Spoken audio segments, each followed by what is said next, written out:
On September 2nd, 1999, a man named Ronald Cohen was preparing to move out of his house in Jericho, New York, a Long Island suburb, the kind of place where people raise families and mow lawns and never imagine that anything terrible has ever happened on their street.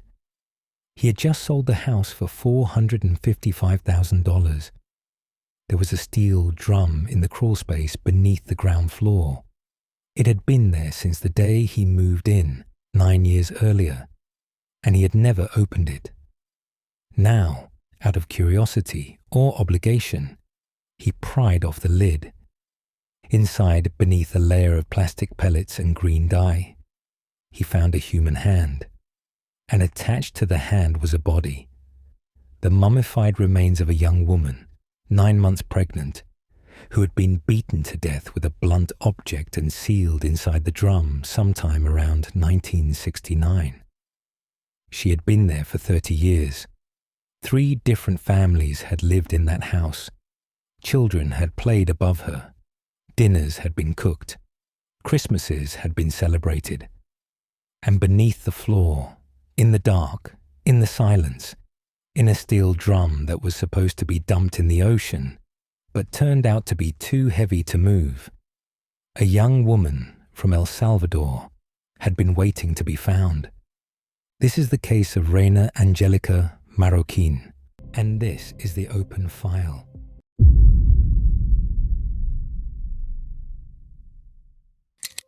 Reyna Marroquín was born in El Salvador on December 2nd, 1941. She grew up in San Martin, a small town outside San Salvador, in a family that was close and loving and expected to stay that way. But Reyna wanted more, or different, or simply something of her own. Her marriage in El Salvador ended, and in 1966, at the age of 24, she immigrated to the United States. She settled in New York. She attended fashion school. She enrolled in English classes, where she met a woman named Kathy Andrade, another immigrant, another young woman trying to build a life in a country that did not make it easy. They became close friends. They confided in each other. And when Reyna's life began to unravel, Kathy Andrade was the person she told. Reyna found work at a company called Melrose Plastics on East 34th Street in Manhattan. The factory made artificial flowers, decorative plants, plastic stems, the kind of things that fill vases in hotel lobbies. Reyna worked on the floor alongside other immigrants in the kind of job that was unglamorous and unsteady and indispensable. The company was partly owned by a man named Howard B. Elkins. He was tall, distinguished, successful, a businessman with a wife named Ruth, and 3 children at home. He was also, as it would turn out, a man who believed that the rules that applied to other people did not apply to him. At some point, no one can say exactly when, Reyna Marroquín and Howard Elkins began an affair. She was his employee. She sometimes worked as a nanny for his children. The power imbalance was absolute, and when Reyna became pregnant, the imbalance became something more dangerous, something that could not be resolved with promises or money or silence, something that would end with a 55-gallon drum in a crawl space in Jericho, New York, and a woman who had been beaten so badly that her skull was fractured, and a fetus, a boy, who never drew a single breath. In January 1969, Reyna Marroquín was 9 months pregnant. The baby was due any day, and the man who had fathered the child, who had promised to leave his wife, who had promised to marry her, who had promised her a future, was still living in his house with his wife and his 3 children, as though nothing had changed. Reyna made a decision. She called the Elkins home. She asked for Ruth, and she told her everything, the affair, the pregnancy. the promises Howard had made. She told her not because she wanted to hurt anyone, but because she wanted resolution. She wanted Howard to be forced to choose, to finally keep the promises he had made, or to admit that he never intended to keep them at all. She wanted, in the most fundamental sense, to be seen, not as a secret, not as a problem to be managed, but as a person who was about to give birth to a child who deserved a father. Howard Elkins did not see it that way. When he learned that Reyna had called his wife, he became enraged. He called Reyna. He told her, according to what Reyna later told Kathy Andrade, that he would kill her. He told her that if she said anything else to anyone, she would regret it. The man who had promised to love her, to care for her, to build a life with her, had become, in a single phone call, the man who wanted her dead. Reyna told Kathy Andrade everything. She said she was afraid. She said she did not know what to do. She said that Howard had threatened her life and that she believed him. Kathy listened. Kathy worried. And then, sometime in the middle of January 1969, Reyna Marroquín stopped answering her phone. Kathy went to Reyna's apartment in New Jersey. The apartment was empty. Reyna was gone. Her belongings were still there, as though she had left intending to return, or as though she had been taken before she could pack. Kathy tried to file a missing persons report with the police, but she was not a relative. She did not know the name of the father. She did not have documentation. The police told her there was nothing they could do. A friend could not file a report for a friend. A concerned citizen had no standing. And so Reyna Marroquín, a 27-year-old woman, 9 months pregnant, who had told her best friend she was afraid for her life, simply fell through the cracks.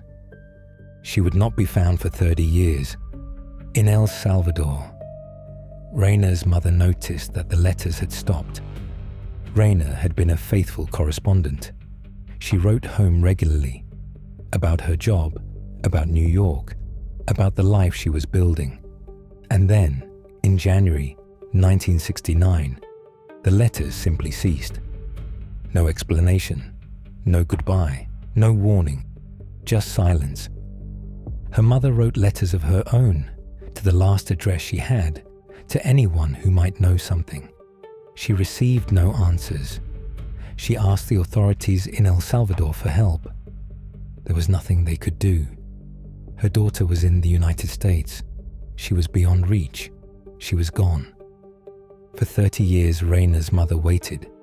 She never stopped hoping. She never stopped dreaming. And the dreams, when they came, were terrible. Her daughter, Reyna, alive and trapped, sealed inside a barrel, calling out for help.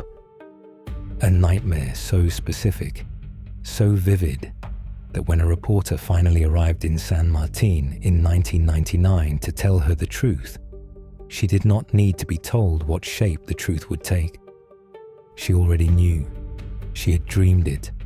She had dreamed it for 3 decades. The waiting, the not knowing, is its own kind of violence. It is the violence of absence, of silence, of a question that no one will answer. Reyna's mother lived with that violence for 30 years. She raised Reyna's first child, a daughter Reyna had brought to the factory sometimes, a child whose father co-workers suspected was also Howard Elkins. And she waited, and she dreamed.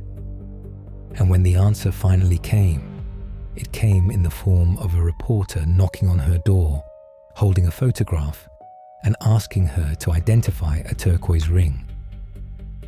On September 2nd, 1999, Ronald Cohen was preparing to move out of the house at 23 Forest Drive in Jericho, New York. He had lived there for 9 years. He had just sold the property.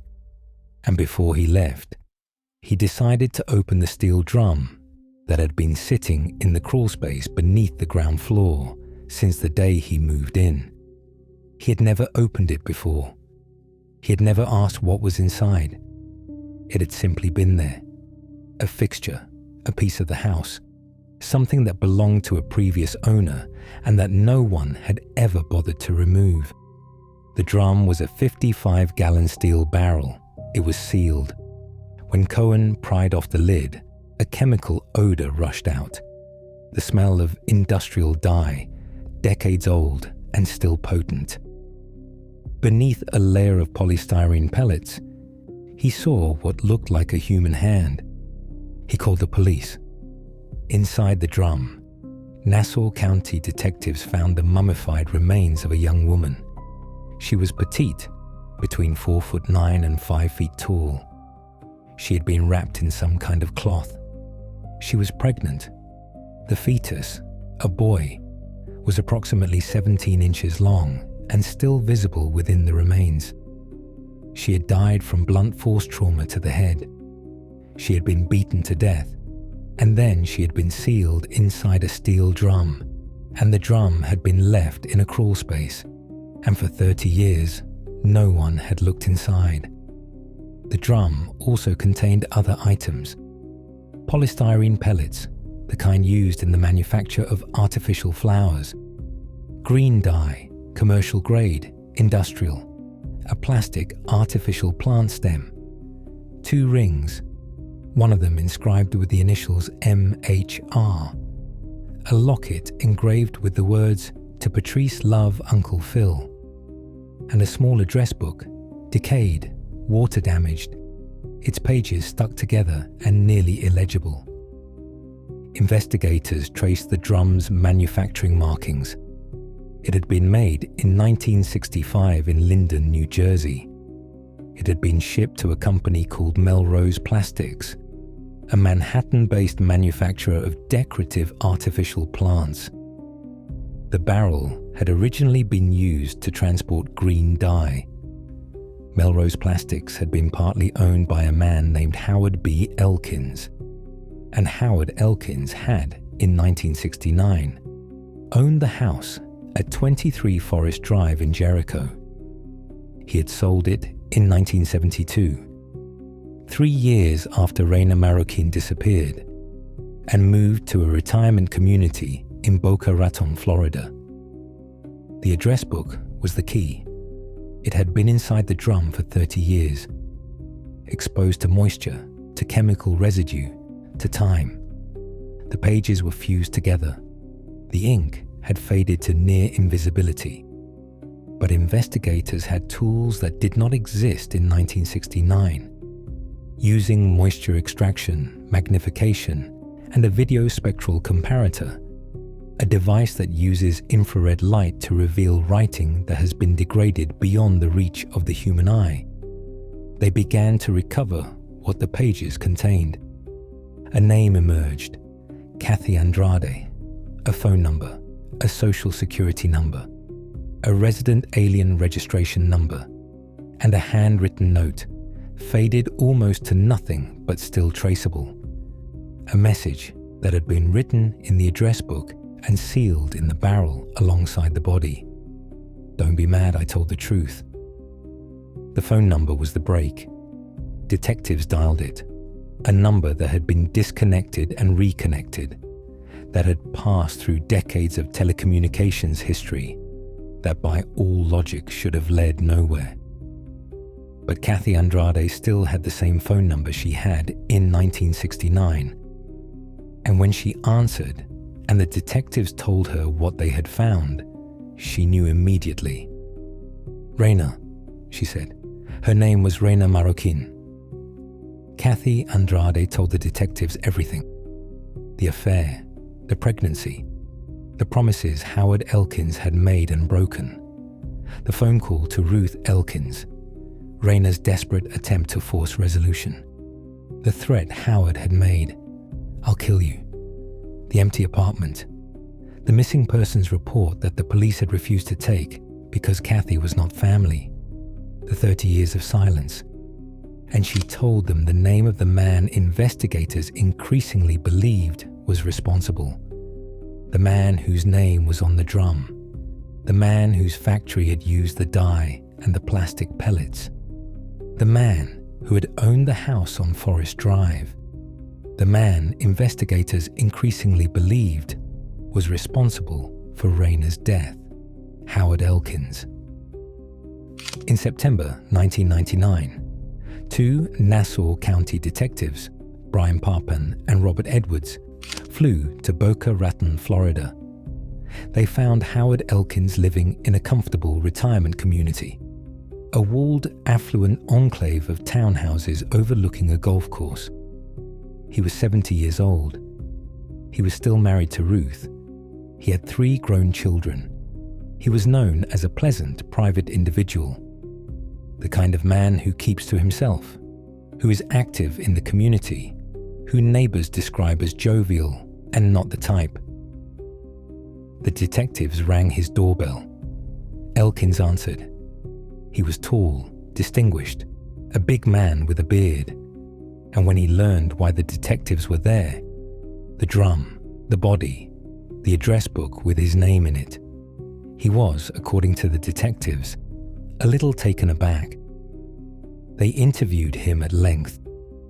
Elkins admitted to having had an affair with a woman who worked at Melrose Plastics, but he claimed, with a straight face, looking directly into the detective's eyes, that he could not remember her name. He could not remember what she looked like. He could not describe her at all. The woman he had promised to marry, the woman he had gotten pregnant, the woman whose child he had fathered. He claimed he could not remember her name. He denied knowing anything about the drum. He could not explain how a barrel manufactured for his company, containing the dye and plastic pellets his factory used, had ended up in the crawl space of the house he owned, containing the body of a woman he admitted having an affair with. The detectives asked him to provide a DNA sample. They wanted to compare his DNA to that of the fetus, to determine whether he was the father. He refused. They told him they would be back with a warrant. They made it clear that the investigation was not going away, that after 30 years the truth was finally catching up with him. They left, and 24 hours later, Howard Elkins walked into a Walmart, purchased a 12-gauge Mossberg 500 pump-action shotgun and ammunition, went to a neighbor's garage, and shot himself in the head. Investigators viewed the suicide as a powerful indication of consciousness of guilt, though Elkins never formally confessed. He did not leave a note. He did not explain himself. He did not apologize. He simply removed himself from the consequences of what he had done, the same way he had removed Reyna from his life 30 years earlier. A problem solved, a secret kept, a life or 2 lives or 3 extinguished because acknowledging them would have cost him the one thing he valued above everything else, the appearance of respectability. After Howard Elkins shot himself, the detectives did what he had tried to prevent. They obtained his DNA. At the autopsy, a blood sample was drawn. It was compared to the DNA of the fetus, the unborn child who had been sealed inside the drum alongside his mother. The results were definitive. The probability of paternity was 99.93%. Howard Elkins was the father. The baby boy, full term, 17 inches long, ready to be born, was his son. And at the bottom of the barrel, alongside the body, alongside the plastic pellets and the green dye and the artificial plant stem, there was a handwritten note. The words that Reyna had written in her address book. The words that had survived 30 years of darkness and decay. Don't be mad I told the truth. Investigators ultimately concluded that Reyna had called Ruth Elkins and told her about the affair. She had told her about the pregnancy. She had told her that Howard had promised to leave his family and marry her.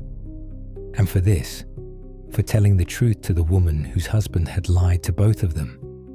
Howard Elkins had beaten her to death. Investigators reconstructed the crime as best they could, given the 30-year gap and the death of the only suspect. Elkins likely went to Reyna's apartment or lured her to the factory. They argued about the phone call. He struck her, once, twice, enough times to fracture her skull. She died.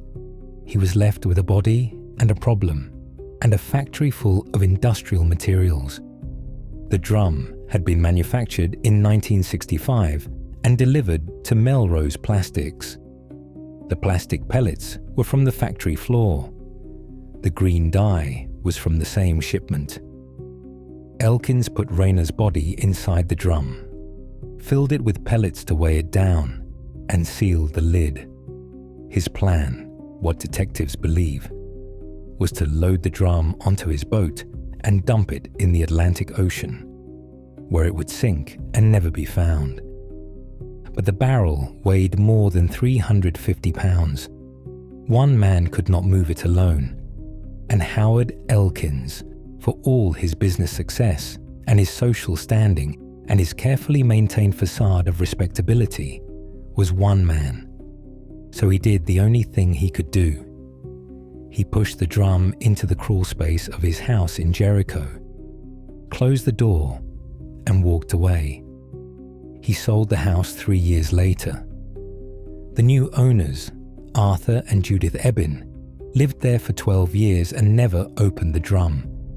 Ronald Cohen bought the house next, lived there for 9 years, and never opened it either.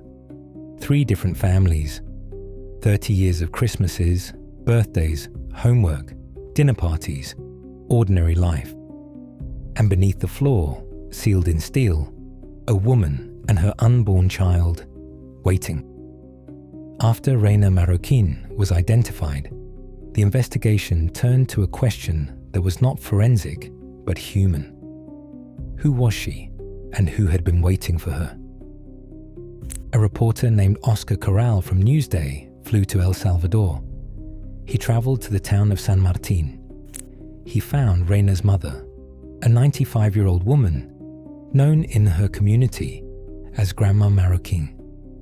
He showed her a photograph of the turquoise ring that had been found on Reyna's finger inside the drum. He told her what had been discovered. The old woman nearly collapsed. For 30 years she had not known what happened to her daughter. For 30 years she had waited for a letter that never came. And for 30 years she told the reporter, in words that would be quoted around the world, she had dreamed of Reyna trapped inside a barrel. "I had a dream," she said. She was trapped inside a barrel. She had never told anyone about the dream. She had never understood what it meant. She had never been to Jericho, New York, had never seen a 55-gallon steel drum, had never known anything about Howard Elkins or Melrose Plastics or the crawl space on Forest Drive. But she had dreamed it. And when the reporter told her that her dream had been true, that her daughter had been found inside a barrel, exactly as she had dreamed, she received the news with a kind of grief that was also, in some terrible way, relief. The waiting was over. The not knowing was finished. Her daughter was coming home. Reyna Marroquín's remains were returned to El Salvador. She was buried in her native soil, the country she had left in 1966, seeking a better future, believing in the promises of a man who would kill her instead. Her mother died approximately 1 month later. They were buried beside each other, the daughter who had disappeared and the mother who had never stopped waiting, together at last. "Now I know she's with me," Grandma Marroquín said before she died. She came flying like a dove back to her home.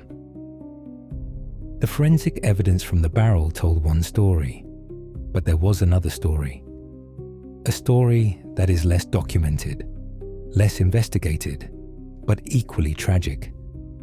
Reyna Marroquín had a child before she became pregnant by Howard Elkins. Co-workers at Melrose Plastics remembered seeing her in the factory with a small toddler, a little girl. They remembered joking among themselves that the child looked like Howard Elkins. They remembered wondering, but never asking, whether Elkins had fathered both of Reyna's children. That toddler, Reyna's first child, was not inside the barrel. She was, it appears, being cared for somewhere else at the time of Reyna's murder. Some sources indicate she was being raised by Reyna's mother in El Salvador. Others are less clear. What is certain is that she survived, and she grew up without a mother, not because her mother abandoned her, but because her mother was beaten to death and sealed inside a steel drum by a man who valued his reputation above 2 human lives. The unborn child, the boy in the barrel, never had a name. He was full term, 17 inches long, ready to be born. Had Reyna lived another week, he would have drawn his first breath. He would have been held. He would have been loved. Instead, he died inside his mother's body, and his DNA, his father's DNA, became the evidence that solved the case. 2 children, one who survived and one who did not, and a man who had everything: a wife, 3 legitimate children, a successful business, a house on Long Island, a retirement in Florida, who threw it all away or tried to, because he could not bear to be exposed as a liar and an adulterer. He was willing to kill. His actions resulted in the death of both Reyna and the unborn child she was carrying. And when he was finally cornered, he was willing to die, but not willing to confess, not willing to apologize, not willing to say the name of the woman he had murdered. After Howard Elkins killed himself, the people who knew him were forced to reconcile 2 images that could not be reconciled. In Jericho, the Ebbins, who had bought the house from Elkins in 1972 and raised their family there for 12 years, told reporters they were stunned. They seemed like such a lovely family, Judith Ebbins said. She had lived above a murder victim for more than a decade and had never suspected a thing. In Boca Raton, neighbors described Elkins in terms that made the revelation even more jarring. Howard was very active in the community, very much in the social scene, said Robert Froment. Frank Lonano, another neighbor, said, "He seemed like a very sociable fellow. He was just not the type." Not the type. It is a phrase that appears again and again in cases like this. Cases where the killer is someone who looks like a pillar of the community, someone who has money and status, and a face that does not match the crime. Not the type means, I would not have guessed. He did not fit my image of a murderer. He was too normal, too successful, too much like me. But Howard Elkins was exactly the type. He was the type of man who believes his reputation is worth more than another person's life. He was the type of man who makes promises he never intends to keep and then punishes the person who believed him. He was the type of man who solves problems by eliminating the person who presents the problem, and then returns to his dinner, his business, his golf game, his retirement, as though nothing has changed. He was the type. He was exactly the type. And the only difference between Howard Elkins and countless other men who have done what he did is that the drum in his crawl space was found 30 years later by accident, by a man who was moving out and decided, on a whim, to open a lid that had been sealed since 1969. At the bottom of the 55-gallon drum, inside the address book that had been sealed with Reyna's body for 30 years, investigators found 4 words that had survived the darkness and the decay. "Don't be mad I told the truth." No one knows exactly when Reyna wrote those words. She may have written them before she disappeared.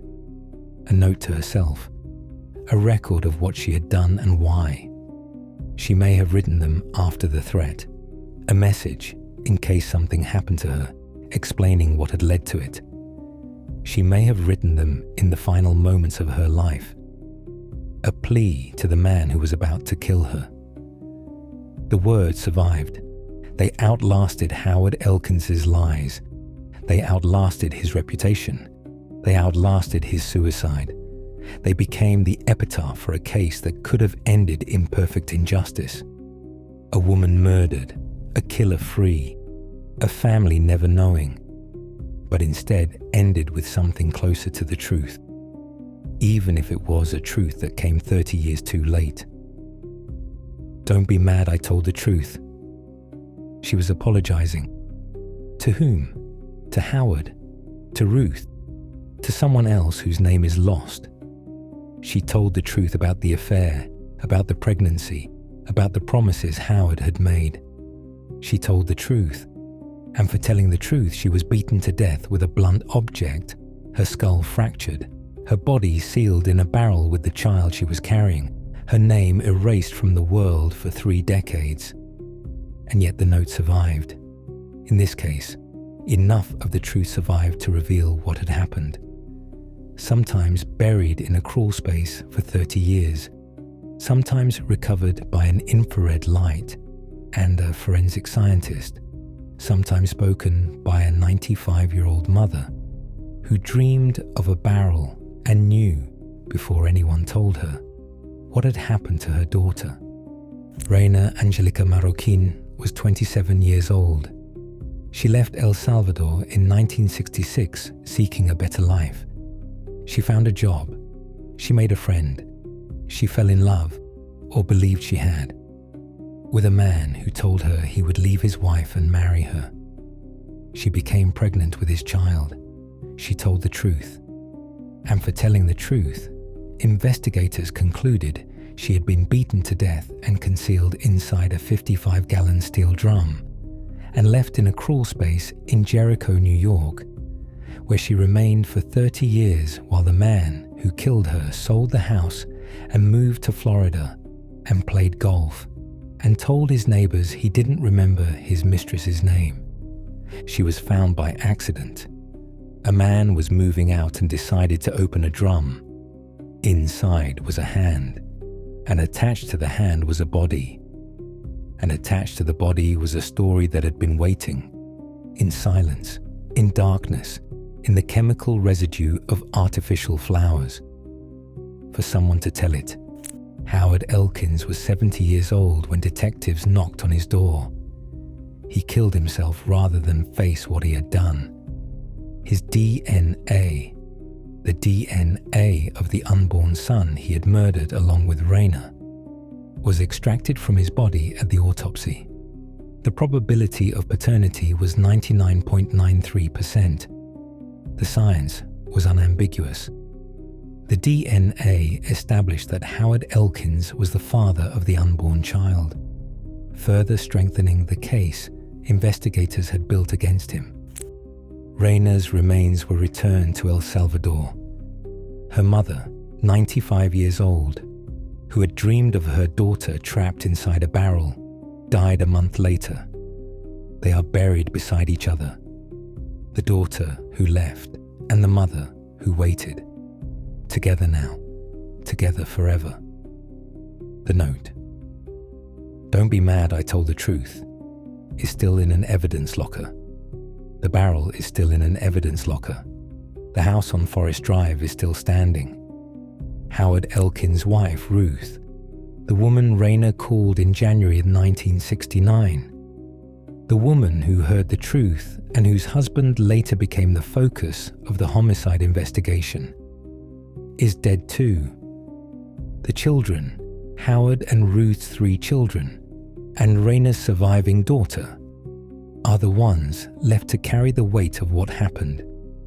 And the question that lingers, the question that always lingers in cases like this, is not why Howard Elkins did what he did. The question is how a man who had everything could believe that his reputation was worth more than the life of the woman he claimed to love and the child he fathered. How a man could seal a body in a barrel and push it into a crawl space and then go home to his wife and his dinner and his ordinary life. How a man could live for 30 years with the knowledge of what he had done. The body literally beneath his floor, then beneath someone else's floor, then beneath someone else's, and never once, in all that time, confess. He didn't confess. He killed himself instead. He chose silence over accountability, the same choice he had made in 1969 when he killed a woman who told the truth about him.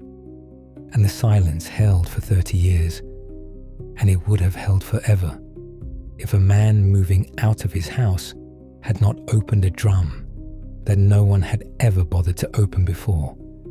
Reyna Marroquín told the truth. The truth outlasted her. It always does. And sometimes, in cases like this, that truth is all that remains. 4 words, written in a woman's handwriting, recovered from a barrel in a crawl space, 30 years after she was silenced. Don't be mad I told the truth. She was afraid. And based on what investigators ultimately uncovered, she had reason to be.